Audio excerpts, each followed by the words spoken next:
जय श्री कृष्णा। राधे राधे दोस्तों। तो आशा करती हूँ कि लड्डू गोपाल की कृपा आप सबके जीवन में बरस रही होगी और उनकी कृपा से आप सुखी और प्रसन्न होंगे। लड्डू गोपाल सदैव आप सब पर ऐसे ही अपनी कृपा बना कर रखे और उनकी कृपा से, उनके आशीर्वाद से आप सबके जीवन में सुख, समृद्धि, स्वास्थ्य और खुशियाँ ऐसे ही बनी रहे, बरकरार रहे। तो दोस्तों, आज आप सबके लिए मैं एक बहुत ही प्यारी सी सत्य घटना लेकर आई हूँ। दोस्तों, विवाह के बाद हर महिला की इच्छा होती है कि मेरा एक प्यारा सा बेटा हो या बेटी हो। एक बच्चे की माँ बनने का सपना हर महिला का होता है, लेकिन किसी को ये खुशी सही समय पर जल्दी मिल जाती है और कुछ लोगों को कुछ समस्या के कारण थोड़ा सा विलम्ब होता है। लेकिन जब हमारे साथ ऐसा होता है कि विवाह के बाद कुछ वर्षों तक संतान नहीं होती या किसी गड़बड़ी या फिर किसी समस्या के कारण थोड़ा सा विलम्ब होता है, तो हम बहुत ज़्यादा घबरा जाते हैं। और सबसे बुरा तो दोस्तों तब लगता है जब बाहर के लोग हमें बुरे ताने सुनाते हैं, गंदी बातें बोलते हैं और अशुभ बोलते हैं या फिर मनहूस बोलते हैं, बाँझ कहकर बुलाते हैं। लेकिन दोस्तों, ये दर्द जो होता है ये सिर्फ वही व्यक्ति समझ सकता है जो इस दर्द से गुजरता है। जिसके ऊपर ये दुख पड़ता है वो लोग नहीं समझ सकते, जो सिर्फ अपने मुंह से गंदे शब्द निकालते हैं या लोगों को ताने देते हैं। तो दोस्तों, आज की जो सच्ची घटना मैं आपको सुनाने जा रही हूँ वो कुछ ऐसी ही है। एक महिला रहती हैं जिनका नाम रहता है प्रीति। उनके विवाह को 8 वर्ष हो चुके रहते हैं और उन्हें अभी तक कोई भी संतान नहीं हुई रहती है। वो एक संयुक्त परिवार में रहती हैं और उनके साथ उनके सास ससुर और उनकी 2 देवरानियां और देवर भी रहा करते हैं। उनके देवर के 4 बच्चे होते हैं, दोनों के 2-2 बच्चे होते हैं। वहीं प्रीति जी के अभी तक एक भी संतान नहीं होती है, इसलिए उन्हें अपने आप में एक बहुत ही दुख और ग्लानि का अनुभव होता है। दोस्तों, आप समझ सकते हैं कि अगर कोई भी ऐसे माहौल में रहे जहाँ पर सबकी संतान हो, सबके बच्चे हों, लेकिन अगर खुद के एक भी ना हो तो ज़रूर अपने आप में एक बहुत दुख होता है, ग्लानि महसूस होती है। हमेशा ऐसे व्यक्ति को ऐसा महसूस होता है कि भगवान ने मेरे ही अंदर ऐसी कमी क्यों करके दी, कि मैंने ऐसा क्या पाप किया था, मैंने ऐसी कौन सी गलती की थी जो इस जन्म में भगवान ने मुझे बच्चा नहीं दिया, मुझे संतान नहीं दी। तो प्रीति जी की स्थिति भी कुछ ऐसी ही थी। वो अपने विवाह के पहले बहुत खुश थी, उनके पास सारी सुख समृद्धि सब कुछ था। वो बहुत ही खुश थी। विवाह के बाद उनका वैवाहिक जीवन भी अच्छा था, लेकिन संतान ना होने की वजह से दोस्तों वो बहुत ज़्यादा पति पत्नी दोनों ही टेंशन में रहा करते थे। प्रीति जी बताती हैं कि वो कहीं भी जाते थे तो लोग उन्हें किसी शुभ काम में शामिल नहीं करते थे और कह करके उन्हें वहाँ से हटा दिया जाता था कि अगर इस बाँझ की दृष्टि पड़ गई तो फिर मतलब सब कुछ नष्ट हो जाएगा या फिर कोई भी चीज़ सफल नहीं होगी। किसी के विवाह समारोह में उनके हाथों से कोई रस्म नहीं कराया जाता था कि विवाह संबंध जो है वो अच्छा नहीं होगा, सफल नहीं होगा। तो प्रीति जी जो है इन सारे दुखों को बहुत वर्षों से झेल रही थी, लेकिन एक बार तो उनके साथ हद ही हो गई। प्रीति जी बताती हैं कि ये सब छोटी छोटी घटनाएं मेरे साथ होती रहती थी, मैं बहुत दुखी होती थी, रोती थी, फिर मैं अपने आप को संभाल लेती थी। लेकिन एक बार जन्माष्टमी के उत्सव में, जन्माष्टमी के अवसर पर उनके साथ इतना बुरा व्यवहार किया गया कि वो अंदर से बिल्कुल टूट गई। प्रीति जी बताती हैं कि उनके कॉलोनी में जन्माष्टमी का उत्सव बड़े ही धूमधाम से मनाया जाता है और वो लड्डू गोपाल के प्रति शुरू से ही उन्हें एक विशेष लगाव था। लेकिन उनके मन में हमेशा ये बात खटकती थी कि कहीं मेरी कोई संतान नहीं, कहीं ऐसा तो नहीं कि मैं बाल गोपाल की सेवा करूँगी, पूजा करूँगी तो लोग मुझे उसके लिए मना करेंगे। इसलिए वो हमेशा डरी रहती थी। इसलिए अभी तक उन्होंने अपने घर में बाल गोपाल को स्थापित नहीं किया था। उनके कॉलोनी में जब जन्माष्टमी का उत्सव मनाया जा रहा था तभी वो अपने पति के साथ वहाँ पर पहुँची और वहाँ पर बहुत सारे बच्चे राधा और कृष्ण की कॉस्ट्यूम पहनकर जन्माष्टमी का उत्सव मना रहे थे। वहाँ पर कोई बच्चे जो हैं छोटे छोटे, वो कृष्ण जी और राधा जी बनकर कोई नाटक कर रहे थे, तो जो कि प्रीति जी को बहुत अच्छा लग रहा था देखने में। वो बहुत ही ध्यान से उस बच्चों का जो प्ले था वो उस ध्यान से देख रही थी और सारे बच्चों को ध्यान से देख रही थी। उन्हें बहुत ही आनंद आ रहा था। उन सब बच्चों में से एक नन्हा सा बच्चा था जिसका नाम था आयुष। वो बहुत ही प्यारा था क्योंकि उसकी उम्र अभी बहुत कम थी, वो मात्र 3 वर्ष का बच्चा है और वो उसने श्री कृष्ण भगवान की ड्रेस पहनी थी, उसके माथे पे मुकुट था और उसने तिलक लगाया था लाल रंग का, और हाथों में उसके बांसुरी थी। पीले रंग का उसने पीताम्बर पहना हुआ था। तो इसलिए वो बहुत ही प्यारा, और ऐसा प्रतीत हो रहा था दोस्तों मानो सच में श्री कृष्ण भगवान किसी बच्चे का रूप धारण कर लियो। तो वो सबका मन मोह रहा था, और प्रीति जी भी इसलिए उस बच्चे को बहुत ही ध्यान से और प्रेम से देख रही थी। जब उन बच्चों का प्ले ख़त्म हुआ तो प्रीति जी जो है उस बच्चे को अपने पास बुलाई कि बेटा तुम यहाँ आओ मेरे पास। वो बच्चा भागा भागा प्रीति जी के पास अपने हाथ में बांसुरी लेकर आ गया, और उसे देखकर प्रीति जी का हृदय गदगद हो गया। वो मोह में आकर उस बच्चे को अपने सीने से लगा ली और उसे प्यार करने लगी, उसके गालों को चूमने लगी। जी की आंखें भर आईं। उन्हें ऐसा महसूस हुआ कि काश ऐसा ही मेरा बच्चा होता। उस बच्चे को देखकर प्रीति जी के मन में एक विशेष मोह उत्पन्न हो गया। बच्चे की चाह उनके मन में और ज़्यादा बढ़ने लगी और संतान के लिए उनका मन तड़पने लगा। उस बच्चे को अपने सीने से वो बहुत देर तक लगाए रखी। उनकी आंखों में आंसू भरे थे।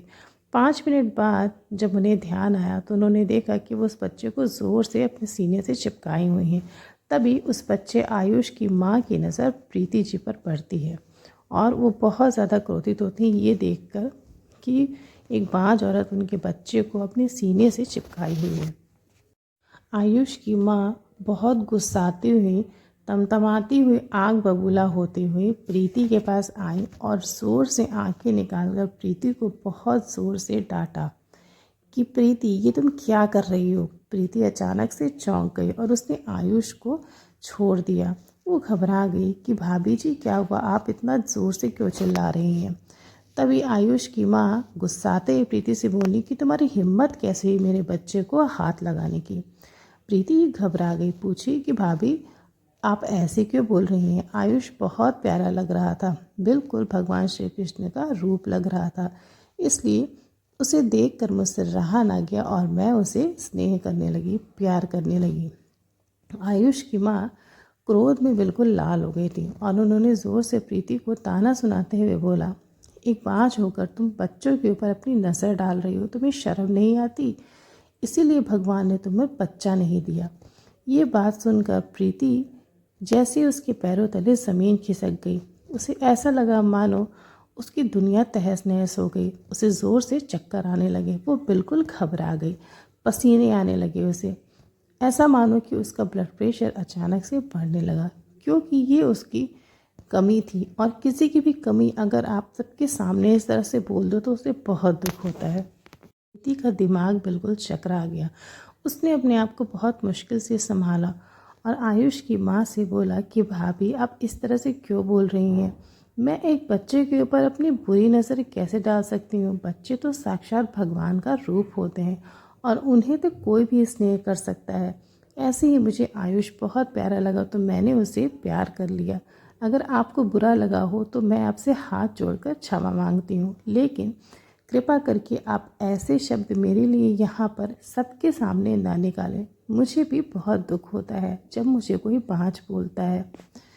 आयुष की माँ प्रीति के पास से अपने बच्चे आयुष को खींचकर वापस ले जाने लगी और आयुष रोते रोते प्रीति को बुला रहा था, आंटी आंटी आप रो मत। नन्हे आयुष की आवाज़ सुनकर प्रीति और ज़्यादा रोने लगी और सारे लोगों की नज़र प्रीति पर पड़ने लगी। उधर आयुष की माँ उसे घसीट के ले गई और अपनी कार में बैठा दी, कार को बंद कर दिया और वापस आकर प्रीति को फिर से डांटा और ज़ोर से चिल्लाते हुए बोला कि प्रीति आइंदा से मेरे बच्चे को ना तो देखना और ना ही उसे छूने की कोशिश करना। तुम जैसी मनहूस औरत का साया किसी बच्चे पर ना पड़े तो ही अच्छा है। तुम खुद भी तो माँ नहीं बन सकती और मेरे बच्चे को नुकसान पहुँचाओगी।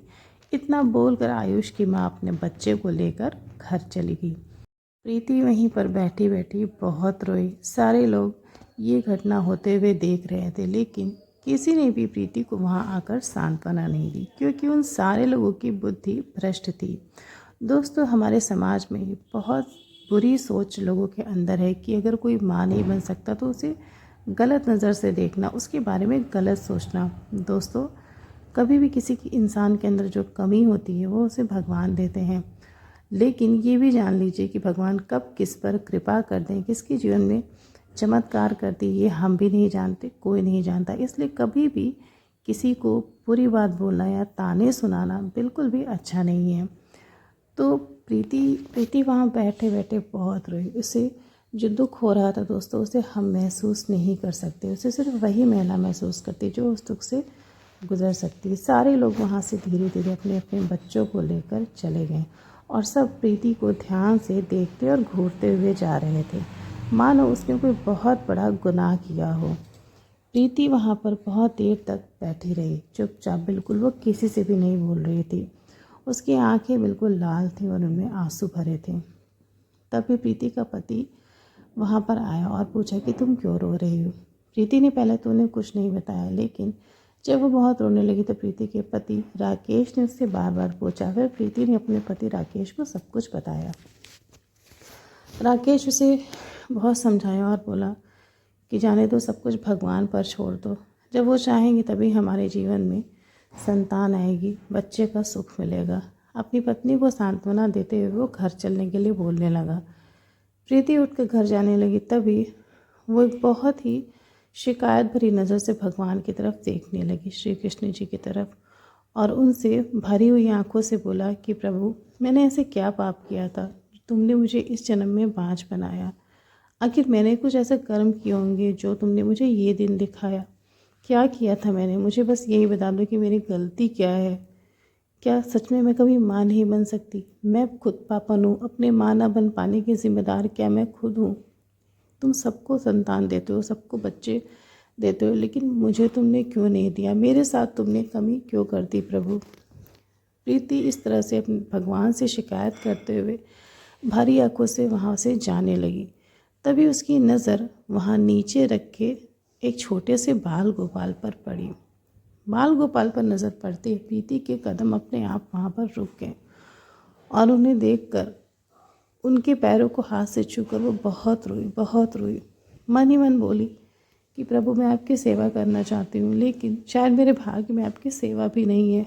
अगर मैं आपको अपने घर लाती हूँ तो लोग मुझे गलत ताने सुनाएंगे, इसलिए मैं आपको नहीं ला सकती। ऐसे रोते हुए बोलकर वो अपने पति के साथ जाने लगी। उसे ऐसा प्रतीत हो रहा था मानो वो बाल गोपाल उसे बुला रहे हो, मैया मेरे पास आओ, मुझे अपने साथ ले चलो, मुझे अपनी गोद में ले लो। प्रीतु को ऐसे ही आभास हो रहा था कि वो नन्हे से लड्डू गोपाल उसे बार बार अपने पास बुला रहे हैं। प्रीति की इच्छा हुई कि वहाँ थोड़ी देर और रुककर लड्डू गोपाल को देखती रहे। तभी वो अपने पति से बोली, हम थोड़ी देर बाद जाएंगे, यहाँ पर थोड़ी देर बैठेंगे। उन नन्हे लड्डू गोपाल के सामने प्रीति ने एक कुर्सी लगाया और वहाँ पर बैठ गई और 2-3 घंटे तक वहाँ बैठ ही रही और लड्डू गोपाल को निहारती रही। उसे पता ही नहीं चला कि उस उत्सव से सारे लोग कब चले गए। प्रीति और उसके पति वहाँ पर अकेले बैठे थे उस पूरे पंडाल में, और कोई भी नहीं था। समारोह खत्म हो चुका था और सब लोग वहाँ से जा चुके थे। तभी प्रीति की दृष्टि पड़ी कि वहाँ से सब कुछ हट रहा है, सारी मूर्तियाँ, सब कुछ हटाई जा रही हैं। सब कुछ वहाँ से हट गया और जो पंडाल लगा था वो भी हटने जा रहा था। तभी वहाँ पर बैठी एक बूढ़ी अम्मा ने प्रीति से कहा कि बेटा, सब चले गए, तुम लोग अभी नहीं जाओगे? प्रीति चौंक गई अचानक से। प्रीति को लगा कि शायद अब यहाँ से जाना चाहिए। सब कुछ वहाँ से हट चुका था, पूरा जो मैदान था वो खाली हो चुका था, सारी कुर्सियाँ वगैरह सब कुछ हट रही थी। लेकिन उसने देखा कि वो बाल गोपाल वहीं पर बैठे हुए, उन्हें कोई भी अपने साथ नहीं ले जा रहा था। राधा कृष्ण का विग्रह जिनका था वो उन्हें अपने साथ ले गए, लेकिन लड्डू गोपाल किसी के नहीं थे, वो वहाँ पर पड़े हुए थे। सब कुछ हट गया लेकिन वो बाल गोपाल वहीं पड़े थे। प्रीति सोचने लगी कि बाल गोपाल को कोई अपने साथ क्यों नहीं ले गया, जिसके भी ये विग्रह है वो अपने साथ क्यों नहीं ले गई, यहाँ पर क्यों छोड़ गई। प्रीति ने बूढ़ी अम्मा से पूछा कि अम्मा, ये लड्डू गोपाल किसके हैं? उन्होंने बोला कि बेटा, मुझे तो नहीं पता, मेरे तो नहीं, मैं साथ नहीं लेकर आई थी। वो भी उससे ये बोलकर वहाँ से चली गई। बहुत देर हो गई, बारिश होने लगी, लेकिन वो लड्डू गोपाल वहाँ से कोई भी नहीं ले गया।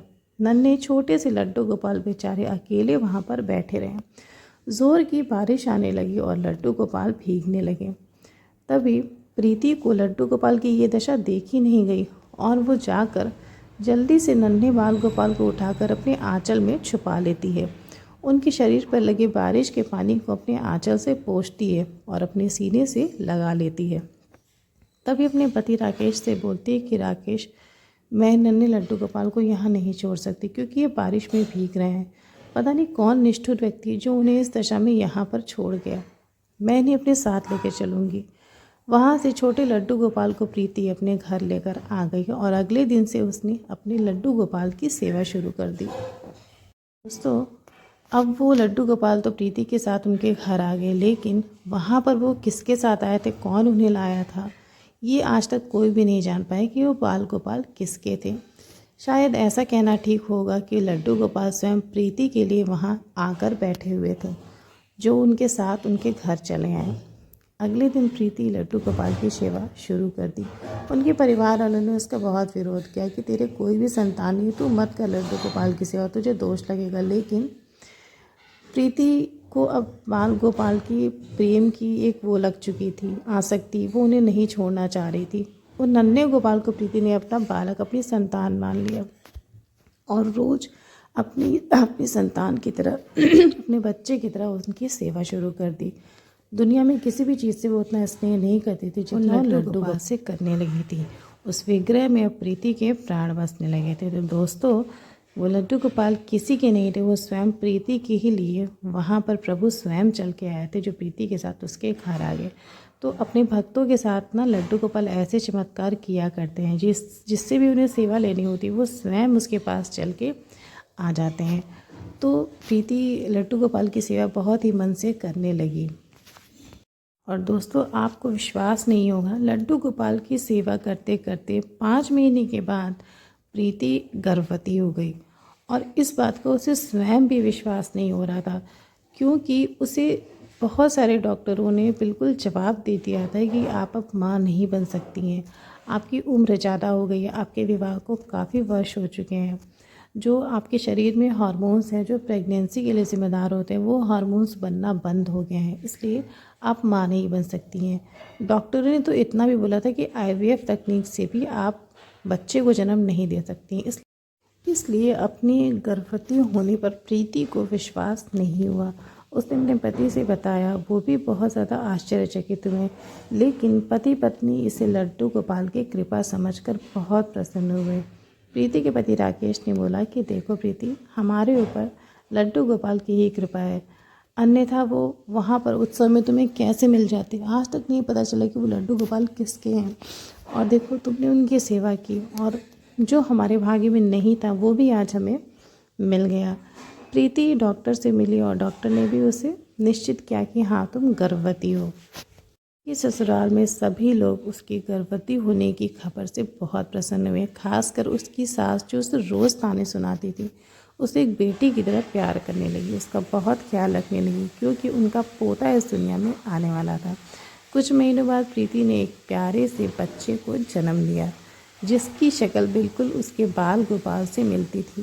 बस अब क्या था, प्रीति के जीवन में वो सब कुछ मिल गया था जो उसके पास नहीं था, जिसके लिए वो बहुत वर्षों से तड़प रही थी। और ये सब कुछ उसे मिला सिर्फ लड्डू गोपाल की कृपा से। प्रीति के पति ने प्रीति से पूछा कि प्रीति, अगर हमें इसी तरह संतान होनी थी तो हमें लड्डू गोपाल पहले क्यों नहीं मिले। प्रीति ने अपने पति को समझाया कि देखिए, हमारे पूर्व जन्म के कुछ कर्म होते हैं जिसका फल हमें काटना पड़ता है, भोगना पड़ता है, इसीलिए हम इतने वर्षों तक बच्चे के लिए तरसते रहे। लेकिन इतना दुख भोगने के बाद बाल गोपाल ने हमारे पर कृपा की और हम एक संतान की माँ बाप बन पाए। तो दोस्तों, प्रीति के जीवन में संतान का सुख नहीं था, लेकिन लड्डू गोपाल की सेवा और कृपा से वो माँ बन गई। दोस्तों, ऐसे बहुत संसार में बहुत सारे लोग हैं जो संतान के लिए, एक बच्चे के लिए तरस रहे थे बहुत वर्षों से, लेकिन लड्डू गोपाल की कृपा से, सेवा से उनका दुख दूर हुआ। उनके जीवन में माँ या फिर पिता बनने का उन्हें संयोग प्राप्त हुआ, उन्हें सौभाग्य प्राप्त हुआ। तो दोस्तों, प्रीति के जीवन में लड्डू गोपाल का जो ये चमत्कार हुआ, आपको अच्छा लगा हो तो उस वीडियो को लाइक करिएगा और अपने सगे संबंधियों से, दोस्तों के साथ इसे साझा करिएगा, ताकि उन्हें भी लड्डू गोपाल की कृपा की जानकारी मिले, उनके बारे में पता चले। और मेरे चैनल कृष्ण प्रेम रस को ज़रूर सब्सक्राइब करिएगा। दोस्तों, राधे राधे।